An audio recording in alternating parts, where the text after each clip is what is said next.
তৃণমূল জমানার আরেকটা বড় নিয়োগে ধাক্কা হলো। প্রায় 12,000 পুলিশ কনস্টেবল নিয়োগে স্থগিতাদেশ। নিয়োগে ফল প্রকাশের ওপরে স্টে দিল হাইকোর্ট।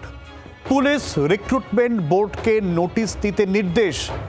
ওবিসি নিয়ে জট আছে, আর এক্ষেত্রে ইডব্লিউএস নিয়োগ নিয়ে জট। ইকোনমিক উইকার সেকশন অর্থাৎ আর্থিকভাবে পিছিয়ে পড়া যারা, সেই সংরক্ষণের গেরোয়ে জট এবং গোটা বিষয়টা থমকে গেল। 11ই সেপ্টেম্বর কলকাতা হাইকোর্টে পরবর্তী শুনানি। একদম জলের মতন করে গোটা বিষয়টা বুঝে নেব, ঠিক কি অভিযোগে মামলা হলো, আর তারপরে আজকের নির্দেশের সমস্যাটা কোথায় দাঁড়ালো। অর্ণবাংশু রয়েছেন আমাদের সঙ্গে সরাসরি। অর্ণবাংশু,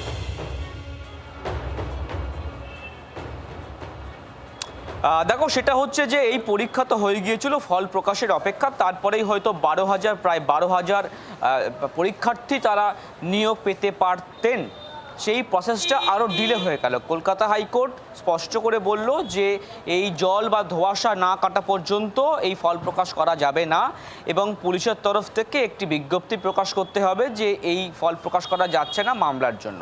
কিন্তু কেন উত্তর হচ্ছে এইটা, আর্থিকভাবে পিছিয়ে পড়া যেমন একটা আলাদা সার্টিফিকেট বা সেকশন রয়েছে, তেমনি ওবিসি একটা আলাদা সেকশন রয়েছে। একটা পক্ষের অভিযোগ, যারা আর্থিকভাবে পিছিয়ে পড়ার সার্টিফিকেট নিয়েছেন তারা ঘুরপথে আবার ওবিসি সার্টিফিকেটও পেয়েছেন। তৃণমূল আমলে বা তৃণমূল জমানায় এই ওবিসি সার্টিফিকেটেও বড় দুর্নীতি হয়েছে। এই আর্থিকভাবে পিছিয়ে পড়া যে সার্টিফিকেট, সেখানেও দুর্নীতি হয়েছে। সুতরাং কে কিভাবে জয়েন হয়েছে, কোন শ্রেণীতে জয়েন হয়েছে, সেটা দেখতে হবে। সুতরাং এইভাবে নিয়োগ দেওয়া সম্ভব নয়। কিন্তু অপর পক্ষের আইনজীবীদের বক্তব্য স্পষ্ট যে এটা একদম সম্পূর্ণ মিল নেই। এই ইডব্লিউএসের সঙ্গে ওবিসির সম্পূর্ণ মিল নেই, কোনো মিল নেই, এটা সম্পূর্ণ আলাদা। সুতরাং সেই জায়গায় দাঁড়িয়ে এই ধোঁয়াশাটা কাটানোর জন্যই কলকাতা হাইকোর্ট সময় চাইছে, যে কারণে সমস্ত নিয়োগ প্রক্রিয়ার উপর স্টে করলো কলকাতা হাইকোর্ট। 11ই সেপ্টেম্বর এই মামলার পরবর্তী শুনানি। আচ্ছা, অনেক ধন্যবাদ অর্ণবাংশু। অর্থাৎ 11ই সেপ্টেম্বর মামলার পরবর্তী শুনানি হয়েছে, সেদিকে কোন জায়গায় যায় গোটা বিষয়টা সেদিকে নজর থাকবে। কিন্তু দুর্নীতির অভিযোগ উঠেছিল বেশ কিছু ক্ষেত্রে, সেই সমস্ত দুর্নীতির অভিযোগে মামলা দায়ের হয়েছিল এবং তাতে আবারও থমকে গেল গোটা বিষয়টা। অর্থাৎ একের পর এক সরকারি পরীক্ষা, তার নিয়োগ সংক্রান্ত মামলা, এবং সেই মামলায় একের পর এক নিয়োগ আটকে যাচ্ছে। অথচ ভাবুন, শূন্যপদ কিন্তু রয়েছে। এই নয় যে চাকরি নেই, চাকরি আছে, কিন্তু সেই চাকরি নিয়োগ প্রক্রিয়ায় এত দুর্নীতি হয়েছে, সেই সমস্ত দুর্নীতি নিয়ে এত মামলা হয়েছে, এবং সেই জায়গায় গিয়ে গোটা বিষয়টা ধাক্কা খেতে থেকেছে। মামলাকারীর আইনজীবী অনিন্দ লাহিড়ী রয়েছেন আমাদের সঙ্গে এই মুহূর্তে। অনিন্দবাবু, আমি একটু নির্দিষ্টভাবে আপনাকে জানতে চাইব, ঠিক কোন অভিযোগের প্রেক্ষিতেই মামলাটা দায়ের হয়েছিল, ঠিক কি অভিযোগ ছিল, আর এখন কি দাঁড়ালো? দেখুন, এই রিক্রুটমেন্ট প্রসেসটা শুরু হয়েছিল by notification off 5th March 2024। এই তার পরিপ্রেক্ষিতে বাই এপ্রিল 2024 সবার আর কি যা সার্টিফিকেট আছে সেই অনুযায়ী যারা পার্টিসিপেট করবে রিক্রুটমেন্ট প্রসেসে তাদের পার্টিসিপেট করার কথা ছিল। এইখানে যেটা হচ্ছে যে economically weaker section of the society বলে একটা ক্যাটেগরি আছে, সেই ক্যাটাগরি সার্টিফিকেট দিয়ে আমার ক্লায়েন্টরা পার্টিসিপেট করেছিল ইন দি রিক্রুটমেন্ট প্রসেস। কিন্তু সাবসিকুয়েন্টলি দেখা যাচ্ছে, in spite of the settled law laid down by the honourable Supreme Court, যে last date of the application would be the crucial date, যেদিনকার অ্যাপ্লিকেশনটা কনসিডার করতে হবে, সেইটা না করে এখন রিক্রুটমেন্ট বোর্ড আজকেই একটা নোটিফিকেশন ইস্যু করেছিল, যেখানতে ডেট অফ ইন্টারভিউটাকে ধরছিল অ্যাজ দ্য ক্রুশিয়াল ডেট, এবং সেই ডেট অফ ইন্টারভিউটা ছিল হচ্ছে জানুয়ারি অফ 2026। তো this is a recruitment process initiated by the previous government. আগের গভর্নমেন্ট খুব তাড়াহুড়ো করে এই রিক্রুটমেন্ট প্রসেসটাকে শেষ করার চেষ্টা করছিল, এবং হাইকোর্টে মামলা পেন্ডিং ছিল বলে করতে পারেনি। They were trying to fill up all the OBC A, OBC D category candidate. আজকের দিনে যেটা হয়েছে সেটা হচ্ছে ওবিসি এ বি তো সবাই জানেন যে আজকের দিনে আর নেই, শুধু ওবিসি ক্যাটাগরি ক্যান্ডিডেট আছে।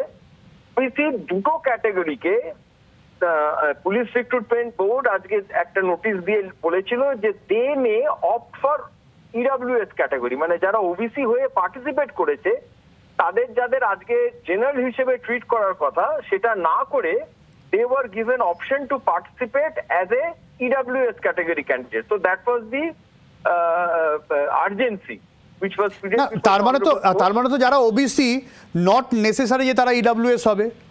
না, একদম না। ওবিসি হলে বেসিক্যালি ইডব্লিউএস হওয়া যায় না। একজন লোক ঠিক। জায়গায় রিজার্ভেশন ক্লেম করতে পারে না। আমি ওবিসিও হব, ইডব্লিউএসও হব, you have to take any one part. ঠিক আছে, কারণ OBC is a different category, EWS is a different category, this are vertical reservation. একদমই ঠিক আছে, এবং they were given option to opt from OBC to EWS category. আচ্ছা, এবং they were directed to give their certificates as on the date of interview. তার মানে হচ্ছে জানুয়ারি 2026 এর যারা ওবিসি সার্টিফিকেট হোল্ডার ছিল, যাদের কিনা আজকের দিনে জেনারেল হিসেবে ট্রিট করার কথা by way of judgments passed by this honorable court কয়েকদিন আগে, আপনারা জানেন, division bench decided over by the honorable justice Mantha has been pleased to observe that all the OBC certificates should be cancelled. ঠিক। আমি একটু আপনাকে নির্দিষ্টভাবে জানতে চাইবো, এই যে ওবিসি থেকে ইডব্লিউএস এ সুইচ করার যে সিদ্ধান্তটা, এটা কোন গভর্নমেন্টের আমলে নেওয়া হয়েছে? এটা সাবসিকুয়েন্ট গভর্নমেন্ট, এখনকার গভর্নমেন্ট। আচ্ছা, এখানে তো আরো তাহলে জটিলতা বেড়ে গেল, তাই তো? বেড়ে গেল। বেসিক জিনিসটা হচ্ছে দি chairman in respect of this police recruitment board has not been altered, and আগের যেরকম ভাবে চলছিল আজকের দিনে পর্যন্ত দেখা যাচ্ছে যে সেরকম ভাবেই চলছে। The matter which is going on before the honourable court is from the previous government onward. আচ্ছা এটা আচ্ছা, কিন্তু অনেকদিন আগেকার মামলা, এটা এরকম না যে আজকেই হয়েছে, আজকেই ঠিক দিয়েছে। ঠিক ঠিক ঠিক। And the court was in sitting of the matter, এবং অনেকদিন হিয়ারিং হয়েছে। লাস্ট জুন 2026 এ একটা হিয়ারিং হয়েছিল, 23rd জুন, যেদিনকে বলা হয়েছিল গভর্নমেন্টকে to produce all the government order যার ভিত্তিতে ইডব্লিউএস ক্যালকুলেট করে। ওকে ওকে ওকে ওকে ওকে, একদমই। অনেক ধন্যবাদ অনিন্দবাবু আপনাকে, অনেক ধন্যবাদ আপনাকে। আমি এই জায়গা থেকে রাজনৈতিক বিশ্লেষক সৌমেন চক্রবর্তী রয়েছেন আমাদের সঙ্গে, আমি একটু সৌমেনবাবুর কাছে যাবো। সৌমেনবাবু, দেখুন, আগের সরকারের নানা রকম সমস্যা ছিল, নিয়োগ নিয়ে দুর্নীতি ছিল, এখন এই সরকারের একটা সিদ্ধান্ত নিয়ে গন্ডগোল সামনে আসলো। আমার কাছে একটা হিসেব আছে, আমি দেখছিলাম এখনো পর্যন্ত এই যদি ওবিসি নিয়োগ আমি যদি ধরি, ইডব্লিউএস বাদ দিলাম, এই ওবিসি নিয়ে যা যা সমস্যায়, এক তো SL/ST 11-12 তারা বিক্ষোভ করছেন, সেখানে সরাসরি কাউন্সেলিং আটকে আছে। আর এই কনস্টেবল নিয়োগ, এক্ষেত্রেও কিন্তু এই ভ্যাকেন্সি কী হবে না হবে, ওবিসি থেকে ইডব্লিউএস তার গণ্ডগোল আছে। কলকাতা পুলিশ SI সার্জেন্ট নিয়োগের পরীক্ষা, সেখানে গণ্ডগোল আছে।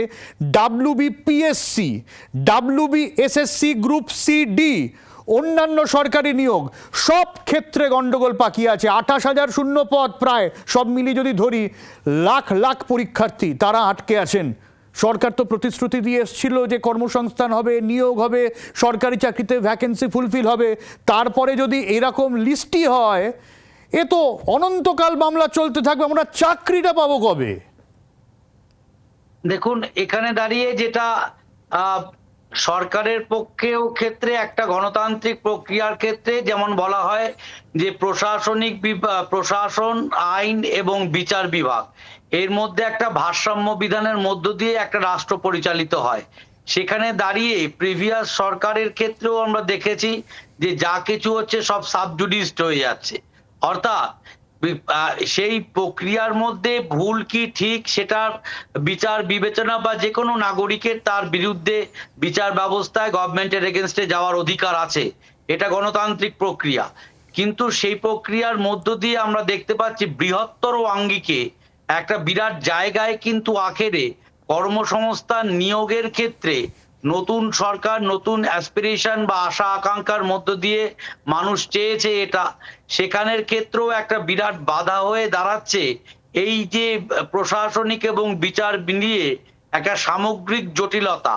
অর্থাৎ এই সামগ্রিক জটিলতা থেকে উদ্ধার করতে হলে আমার মনে হয় বারবার যে এই ক্ষেত্রেও হয়তো আগামী দিনে প্রশাসনিক যারা আছে তারাও এবং বসে বিচার ব্যবস্থা যারা আছে আখেরে যুব কর্মক্ষেত্রের দিকটিকে প্রাধান্য দিয়েই হয়তো এই মামলাগুলোর কোনো বিচার ব্যবস্থার ক্ষেত্রে ফাস্ট ট্র্যাকের ক্ষেত্রে যদি কোনো অপশন থাকে, সেটা কিন্তু একটা আশু জরুরি হিসাবে একদমই তাই সম্ভব। অর্থাৎ যত দ্রুত এটা সম্ভব, এবং খুব স্বাভাবিকভাবে না, বিষয়টা আপনাদের খুব সহজভাবে যদি বলি, ধরুন আমার ওবিসি সার্টিফিকেট আছে, আমি ওবিসি, কিন্তু তার মানে আমি আর্থিকভাবে দুর্বল নাও হতে পারি, কিন্তু যে সত্যি সত্যি আর্থিকভাবে দুর্বল, যার সেই সার্টিফিকেট আছে, তিনি জেনারেলও হতে পারেন।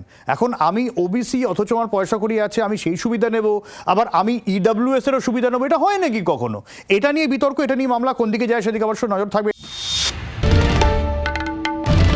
বাংলার আওয়াজ, বাঙালির আবেগ, জি 24 ঘন্টা।